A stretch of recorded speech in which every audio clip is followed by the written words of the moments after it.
किसान को परमिट नहीं मिलता था, मिल भड़क गया था। ये जो आपने मेरे पीछे देखा, ये कोई खंडहर नहीं बल्कि एक टाइम पर सुगर बॉल ऑफ इंडिया कहे जाने वाले बिहार के गोपालगंज जिले में स्थित सासामूसा शुगर मिल की है, जिसने दशकों तक हजारों लोगों को रोजगार दिया और लाखों लोग इस पर निर्भर थे। आज यही मिल नीलामी के कगार पर है। सवाल सिर्फ ये नहीं है कि मिल बंद क्यों है, बल्कि असली सवाल ये है कि क्या मिल को बचाया जा सकता है या इसे जानबूझकर मारने दिया जा रहा है। आखिर क्यों यहाँ के किसान कर्मचारी आंदोलन कर रहे हैं? आइए इस वीडियो में हम इन सारों सवाल को जवाब जानेंगे। कहानी शुरू होती है तब से, लगभग आज से 100 साल पहले से, जब हम लोग अंग्रेजों के गुलाम थे। बिहार के रिवर बेल्ट और एलुवियल सॉइल तथा परफेक्ट क्लाइमेट को देखकर अंग्रेजों ने इसे शुगर बॉल ऑफ इंडिया नाम दिया। 1940 तक आते आते बिहार में प्राइवेट सेक्टर के अंतर्गत लगभग 33 मिल की एस्टेब्लिशेशन हो चुका था। इसी दौरान लगभग 1932 में सासामूसा मिल की भी स्थापना की गई। 1933 में मिस्टर शेख मोहम्मद इब्राहिम द्वारा इसे प्रमोट किया गया, जिनके पास लगभग 80 ईयर का शुगर एक्सपीरियंस था। यहाँ 3 शिफ्ट में टोटल 1200 लोग काम करते थे। जैसा कि मिल पे आंदोलन कर रहे हुए यहाँ के यूनियन लीडर मोहम्मद तौहीद जी से बात करते हुए हमें पता चला। आप लोगों का धन्यवाद है कि आप लोगों ने इस कड़ाके की ठंडी में आकर के यहाँ हम लोगों से स्टेटमेंट लिया।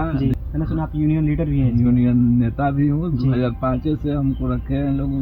देखिए, इसमें सीजन में रन सीजन होता है, जो सतपेराई काल होता है, उसमें 3 शिफ्ट चलता है। तीनों शिफ्ट मिलाकर 1200 आदमी कार्यरत, लगभग 1200 आदमी उसमें कार्यरत थे। और एक परिवार में मान लीजिए जो 5 आदमी है तो 60,000 ये मजदूर का आदमी है जिससे पालन पोषण चलता है। उसके बाद किसान, इसमें 2-2.5 लाख किसान रिलेटेड है। सब लोग बाजार है, हाँ बाजार है।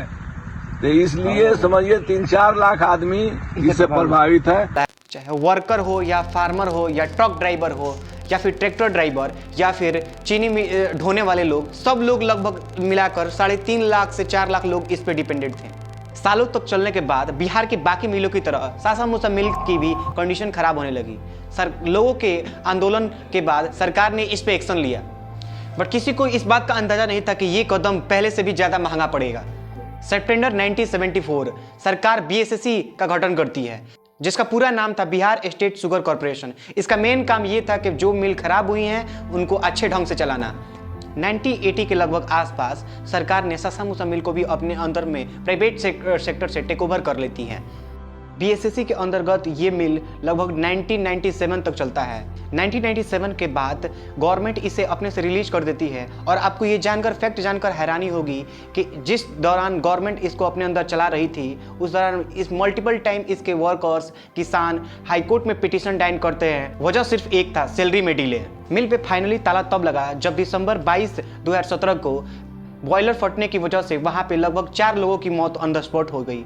बाकी 2 लोगों की मौत वहां हॉस्पिटल में ले जाने के दौरान हो गई थी। इसके तुरंत बाद लोगों ने विरोध प्रदर्शन शुरू करना स्टार्ट कर दिया। वहां के लोकल पुलिस के द्वारा वहां के जो चेयरमैन थे महमूद अली और के साथ साथ उनके 2 बेटे को अरेस्ट कर दिया गया।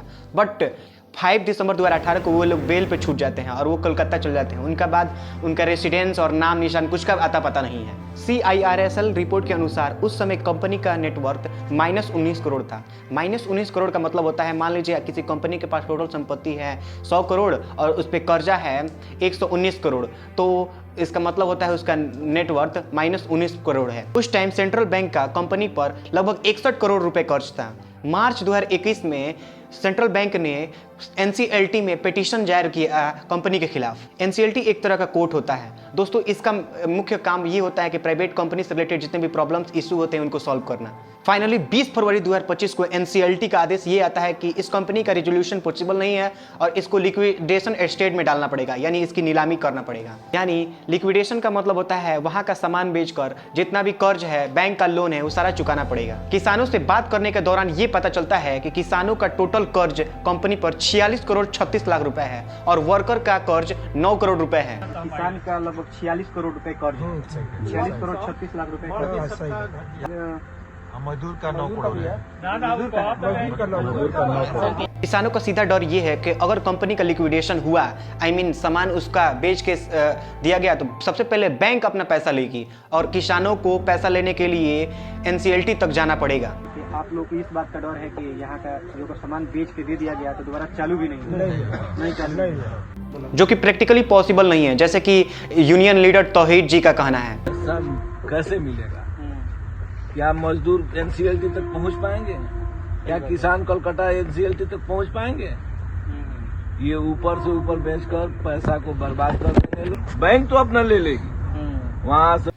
वहाँ के पूर्व जिला परिषद सत्येंद्र बैठा, जो वहाँ पे धरना के पहले दिन से ही बैठे हैं, उनका कहना ये है। चलता रहेगा। हम लोग यही सरकार से अनुरोध है, विनती है कि हम लोग को बात सुन करके बात हम लोग को मान लें और मिल को चालू करें। वहाँ के किसान और कर्मचारी अपना पैसा इंस्टॉलमेंट में लेने के लिए तैयार हैं। को पुनः चालू कराया जाए। हम लोगों का जो बकाया है 50 के नहीं होगा। फैक्ट्री में मेरा 3.5 लाख रुपया बकाया है। जब फैक्ट्री चलने लगेगी तो आहिस्ते आहिस्ते इंस्टॉलमेंट करके वो हम लोगों को धीरे धीरे देंगे। यहाँ मैं डायरेक्ट नीतीश कुमार सरकार से अनुरोध करना चाहूँगा कि आप कृपया करके उन किसानों को और वर्कर्स की बात सुने और मिल को दोबारा। अभियंता आए थे घूमने के लिए, तो उनसे हमारी बात हुई तो बोले कि 85% फैक्ट्री सही है, चालू किए, क्योंकि अगर मिल चालू होता है तो वहाँ पे और लोगों को भी रोजगार मिलेगा। सासा मूसा मिल जो पहले खिला खिला रहता था, जो अब सुना पड़ा है, वो फिर से खिला खिला हो उठेगा।